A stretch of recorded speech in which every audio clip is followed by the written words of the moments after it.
এই যে দেখুন গোসলের করার যে গেট, এই সেই গেটগুলোই দেখুন কি বিশাল একটি গেট। এগুলো এখন ধ্বংসস্তূপে পরিণত হয়েছে। দেখুন ভেঙে চুরে নিচে পড়ছে।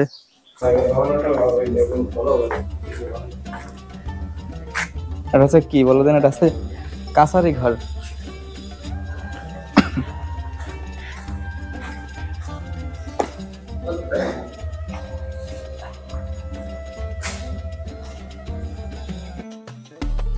বাংলার যে সমস্ত খ্যাতনামা জমিদার দেশের স্বাধীনতা রক্ষার্থে ইতিহাসে গুরুত্বপূর্ণ অবদান রেখেছিলেন, তার মধ্যে মোহাম্মদপুরের রাজা সীতারাম রায় অন্যতম। তিনি এতটাই সাহসী ছিলেন যে তিনি মোগলদের বিরুদ্ধে যুদ্ধ ঘোষণা করেছিলেন এবং স্বল্পস্থায়ী হিন্দু নিয়ে তিনি একটি হিন্দু রাজ্য প্রতিষ্ঠা করেন। তার সৈন্যদলে বহু মুসলমান সৈন্যও ছিল। এ সময় পাঠান বিদ্রোহী করিম খান সাতারা পরগনায় ব্যাপক ধ্বংসযজ্ঞ চালায়। মুঘল ফৌজদার করিম খানের বিদ্রোহ দমনে ব্যর্থ হলে সীতারাম কয়েক হাজার অশ্বারোহী নিয়ে করিম খানকে বিদ্রোহ দমনে সফল হন এবং তাকে হত্যা করেন।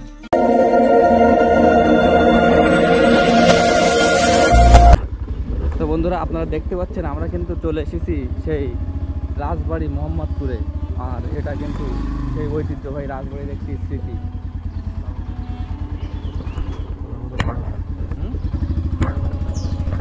তো বন্ধুরা, দীর্ঘ পথ পাড়ি দেওয়ার পরে আমরা কিন্তু চলে এসেছি রাজা সীতারামের সেই বাড়িতে। আর আমরা এখন বর্তমানে আছি রাজা সীতারামের বাড়ির সেই দিঘিতে, যেখানে তিনি গোসল সারতেন। এই যে দেখুন গোসলের করার যে গেট, এই সেই গেটগুলোই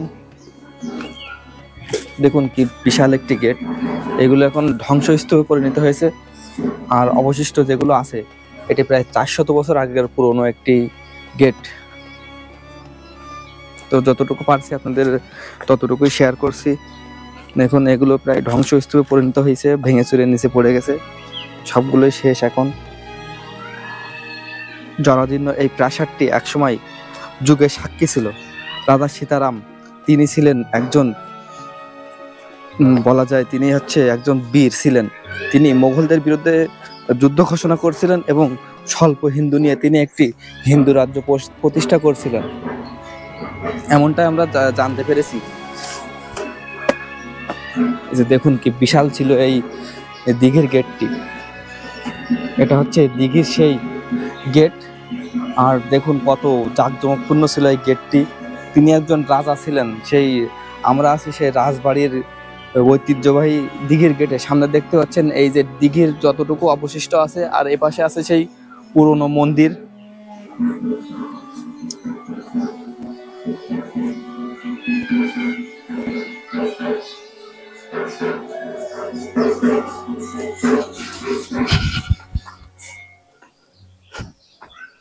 দেখুন ভেঙে চুরে নিচে পড়ছে।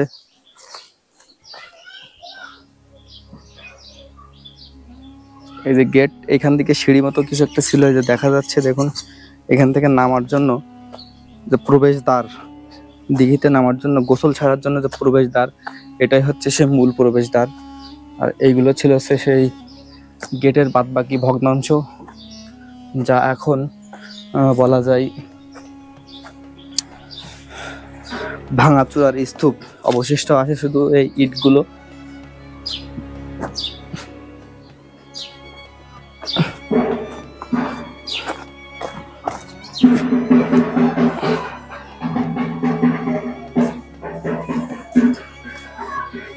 তো এমন সব ভিডিও পেতে হলে আমাদের চ্যানেলকে সাবস্ক্রাইব করে দিবেন এবং আমাদের সঙ্গে থাকবেন।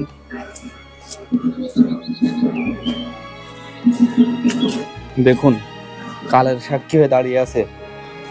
তিনি যে সেই লোক ছিলেন না, তিনি জমিদার ছিলেন না, তিনি ছিলেন একজন রাজা।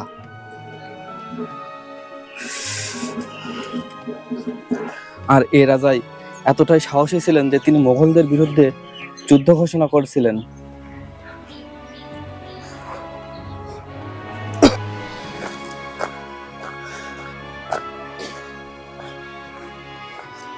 দেখুন এখানে পড়ে আছে কিছু ভাঙচুরের স্তূপ, কিছু একটা ছিল কোনো এক সময়। দেখুন বর্তমান অবস্থা শুধু আছে ইট বেঁচে, আর কোনো কিছুই নেই।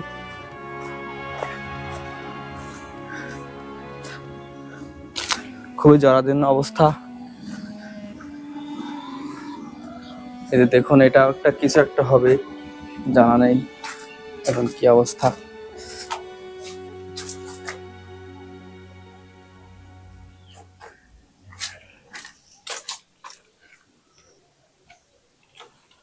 এটা মনে হয় মন্দির জাতীয় কিছু একটা হবে, যেহেতু সামনে একটা মন্দির আছে। এটা হয়তো সে মন্দিরই হতে পারে।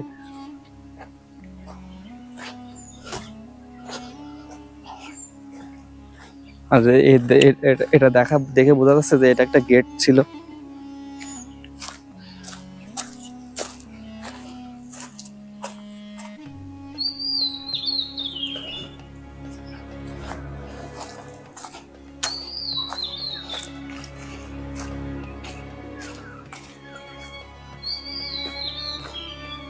দূর থেকে দেখা যাচ্ছে সেই ঐতিহ্যবাহী গেটগুলো।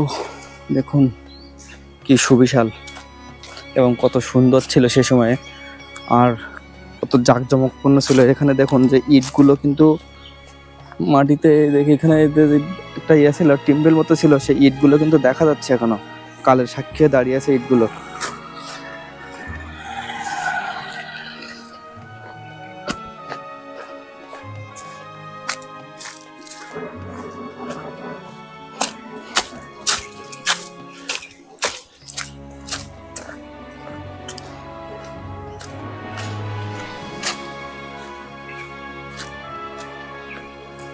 তো বন্ধুরা, আমরা কিন্তু চলে এসেছি ঐতিহ্যবাহী সেই রাজা সীতারামের বাড়িতে। রাজা সীতারাম রায়ের কাছারি বাড়ির সংস্কার সৌন্দর্য শুভ উদ্বোধন। এটা হচ্ছে রাজা সীতারাম রায়ের কাছারি বাড়ি বলা হয়। তো দেখুন, এটা হচ্ছে কাছারি বলতে বোঝায় যে, সাধারণত কাছারি বলতে বোঝায় যেখানে খাজনা, পূর্বজদের কাছ থেকে তার জমির খাজনা নিতেন, তাকে বলা হয় কাছারি ঘর। তো আমরা কিন্তু চলে এসেছি সেই ঐতিহ্যবাহী কাছারি ঘরে। আর দেখুন কত সুন্দর একটি কাছারি ঘর, তো বলা যায় না, এটাকে বলা হয় রাজপ্রাসাদ বলা যায় এক কথায়।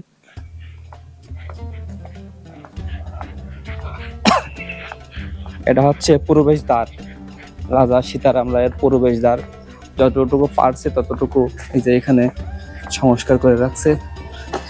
এটা হচ্ছে প্রবেশ দ্বার, আর এখানে থাকতো হচ্ছে রক্ষীরা, যারা রক্ষী ছিল তারা এইখানে থাকতো। সবগুলোই গম্বুজ কি একই মিস্ত্রি বানাইছে? সব গম্বুজই একই রকম দেখি।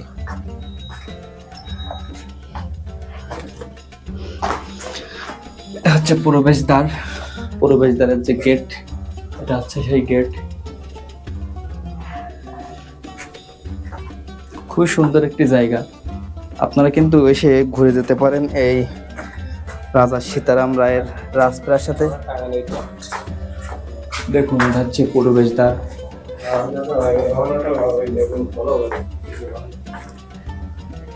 এটা হচ্ছে কি বলো দেন, এটা হচ্ছে কাছারি ঘর।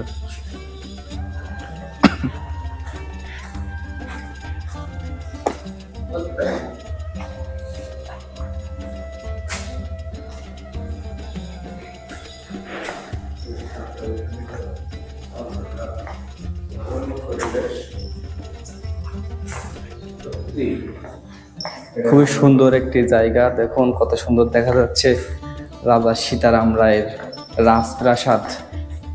খুবই সুন্দর লাগতেছে দেখতে, মনোরম পরিবেশে আমরা আছি।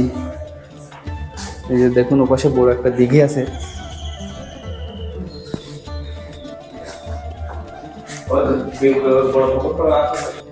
তো আমরা কিন্তু রাজা সীতারাম রায়ের কাছারি ঘরে আছি।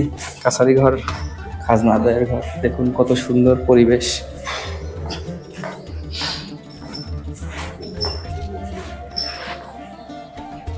বাহ, খুবই সুন্দর লাগতেছে দেখতে।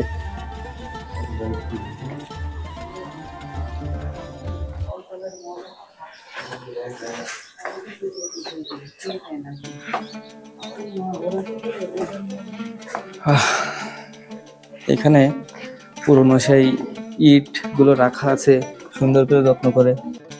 রাজা সীতারাম রায় 1658 থেকে 1714 সাল পর্যন্ত তিনি বাংলার একজন স্বশাসিত রাজা ছিলেন। মুঘল সাম্রাজ্যের একজন সামন্ত, যিনি মোগলদের বিরুদ্ধে বিদ্রোহ ঘোষণা করেন এবং স্বল্পস্থায়ী হিন্দু রাজ্য প্রতিষ্ঠা করেন। মাগরার প্রামাণ্য ইতিহাসের নায়ক ঘোষণা করা তথা মোহাম্মদপুরের রাজা সীতারাম রায়। বাংলার যে সমস্ত খ্যাতনামা জমিদার দেশের স্বাধীনতা রক্ষাতে ইতিহাসে গুরুত্বপূর্ণ অবদান রেখেছিলেন তার মধ্যে মোহাম্মদপুরের রাজা সীতারাম রায় অন্যতম। তিনি এতটাই সাহসী ছিলেন যে তিনি মোগলদের বিরুদ্ধে যুদ্ধ ঘোষণা করেছিলেন এবং স্বল্পস্থায়ী হিন্দু নিয়ে তিনি একটি হিন্দু রাজ্য প্রতিষ্ঠা করেন। তার সৈন্যদলে বহু মুসলমান সৈন্যও ছিল। তিনি ছিলেন বাংলার শেষ স্বাধীন রাজা। তিনি এতটাই বীর ছিলেন যে তিনি যখন রাজা ছিলেন তখন তার রাজ্যে একটি খেপা হাতি ঢুকে পড়ে এবং তিনি সেই খেপা হাতিকে একাই মেরে ফেলেন। রাজা সীতারাম রায়ের বংশ পরিচয়। বাংলার দক্ষিণাঞ্চলে এক রাতি কৃষিজীবী দাস পরিবারে তিনি জন্মগ্রহণ করেন। তার পিতা রাজমহলে নবাব সরকারের চাকরি করতেন। তার পিতার নাম ছিলেন উদয়নারায়ণ। সীতারামের পিতা উদয়নারায়ণ শায়েস্তা খানের আমলে রাজমহল থেকে প্রথমে ঢাকায় এবং পরবর্তীকালে রাজস্ব আদায়কারী কর্মকর্তা হিসেবে নিয়োজিত হন। তার আগে তিনি ভূষণা ছিল 12 ভূঁইয়াদের অন্যতম ভূঁইয়া রাজা মুকুন্দরাম রায়ের রাজ্যে। এরপর ভূষণা হয় মোগলদের অধীনে। মোগলদের অধীনে এসে তিনি একজন ফৌজদার হিসেবে নিযুক্ত হন। এ সময় উদয়নারায়ণ তার নিজের পুত্র সীতারামকে তার কাছে আনেন। রাজা সীতারাম রায়ের শৈশব যৌবন। 1660 সালে মীর জুমলা তার রাজধানী ঢাকায় স্থানান্তর করেন। উদয়নারায়ণ সে সময় ঢাকায় চলে আসেন। তখন উদয়নারায়ণ তার পরিবারকে সাথে নিয়ে আসেননি। 1664 সালে শায়েস্তা খান বাংলার গভর্নর নিযুক্ত হন। এরপর উদয়নারায়ণকে তিনি তহসিলদার পদে পদোন্নতি করেন। পরবর্তীতে তিনি একটি তালুকের মালিক হন এবং কয়েক বছর পর তিনি হরিহরনগরে মধুমতি নদীর তীরে একটি বাসভবন নির্মাণ করেন এবং তার পরিবারকে সেখানে নিয়ে চলে আসেন। সীতারামের শৈশব সেখানেই কাটে। তিনি সুজন পাঠশালায় সংস্কৃতি শিখেছিলেন। বাংলা তখন চতুষ্পদীতে শেখানো হতো না, তাই তিনি নিজ গৃহে বাংলা ভাষা শেখেন। তিনি চণ্ডীদাস ও জয়দেব পড়তে পারতেন এবং তার হাতে লেখা খুবই সুন্দর ছিল এবং তিনি একটু বড় হয়ে ফার্সি ভাষা শেখেন। সে সময় মোগলদের সরকারি ভাষা ছিল ফার্সি। ভূষণে আসার পর তিনি মুসলমানদের কাছ থেকে বাংলা ভাষা শেখেন এবং অস্ত্র চালনা শেখেন। তিনি অস্ত্র চালনায় খুবই পারদর্শী ছিলেন এবং তিনি খুব ঘোড়া ভালো চালাতেন। তিনি খুব ভালো অশ্বারোহী ছিলেন। সীতারাম কিভাবে জমিদারিত্ব লাভ করেন তা কেউ ভালোভাবে বলতে পারেনি। কেউ কেউ তাকে দস্যু সর্দার হিসেবে এলাকা দখলের কথা বলে থাকেন, তবে কেউ কেউ উত্তরাধিকার সূত্রে জমিদারি লাভ করেন এটাও বলে থাকেন। 14 বছর বয়সে তিনি জমিদারি শুরু করেন। সীতারাম তরুণ বয়সে ঘন ঘন রাজধানী ঢাকায় আসতেন। বাংলার সুবেদার শায়েস্তা খান তার সাহস এবং কর্ম দেখে মুগ্ধ ছিলেন। সে সময় পাঠান বিদ্রোহী করিম খান সাতারা পরগনায় ব্যাপক ধ্বংসযজ্ঞ চালায়। মুঘল ফৌজদার করিম খানের বিদ্রোহ দমনে ব্যর্থ হলে সীতারাম কয়েক হাজার অশ্বারোহী নিয়ে করিম খানকে বিদ্রোহ দমনে সফল হন এবং তাকে হত্যা করেন। শায়েস্তা খান এতে অত্যন্ত খুশি হয়ে তাকে নলদী পরগনার জায়গির দান করেন। জায়গিরদারি লাভ করার পরে সীতারাম নির্দিষ্ট একটি সৈন্যবাহিনী গঠন করেন। সীতারামের সৈন্যদলে বহু মুসলমান সৈনিক ছিলেন। শোনা যায় তিনি মুসলমান সেনাপতি দিককে ভাই বলিয়া ডাকিতেন। জায়গিরদারি লাভ করার পরে তিনি একটি নিজস্ব সৈন্যদল গঠন করেন। সীতারামের সৈন্যদলে বহু মুসলমান সৈনিক ছিলেন। শোনা যায় তিনি মুসলমান সেনাপতি দিককে ভাই বলিয়া ডাকিতেন। তিনি হিন্দু এবং মুসলমান মিলনে শতটা চেষ্টিত ছিলেন। শোনা যায় বাগেরহাটের খান জাহানালের মতো সীতারামেরও একদল বেলদার সৈন্য ছিল। 1684 সালে তার পিতা মাতা খুব অল্প সময়ের ব্যবধানে মারা যান।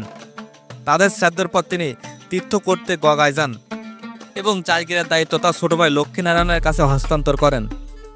উত্তর ভারতে তীর্থ করে তিনি সম্রাট আওরঙ্গজেবের সঙ্গে দেখা করেন এবং তার অঞ্চলের নৈরাজ্যের কথা তিনি সম্রাট আওরঙ্গজেবকে বলেন এবং সম্রাট আওরঙ্গজেব তাকে শান্তি শৃঙ্খলা রক্ষার কাজে সীতারামকে সহযোগিতার আশ্বাস প্রদান করেন। সম্রাট 1687 এবং 88 খ্রিস্টাব্দে তাকে রাজা উপাধিতে ভূষিত করেন এবং তার রাজ্যকে আরও দক্ষিণে সুন্দরবন পর্যন্ত বিস্তৃত করার অধিকার দেন। দিল্লি হতে ফিরে এসে তিনি সুবেদার মুর্শিদ কুলি খানের সনদ ও অনুমতি বলে উপকূল অঞ্চলে দুর্গ নির্মাণ করেন এবং সেখানে তিনি সৈন্য মোতায়েন করেন। ফলে এই অঞ্চলে শান্তি ফিরে আসে এবং জনগণের স্বস্তির নিঃশ্বাস ফেলেন এবং এই অঞ্চল থেকে দস্যুগুলো সব পালিয়ে যায়। মোগলদের সঙ্গে রাজা সীতারাম রায়ের বিরোধ।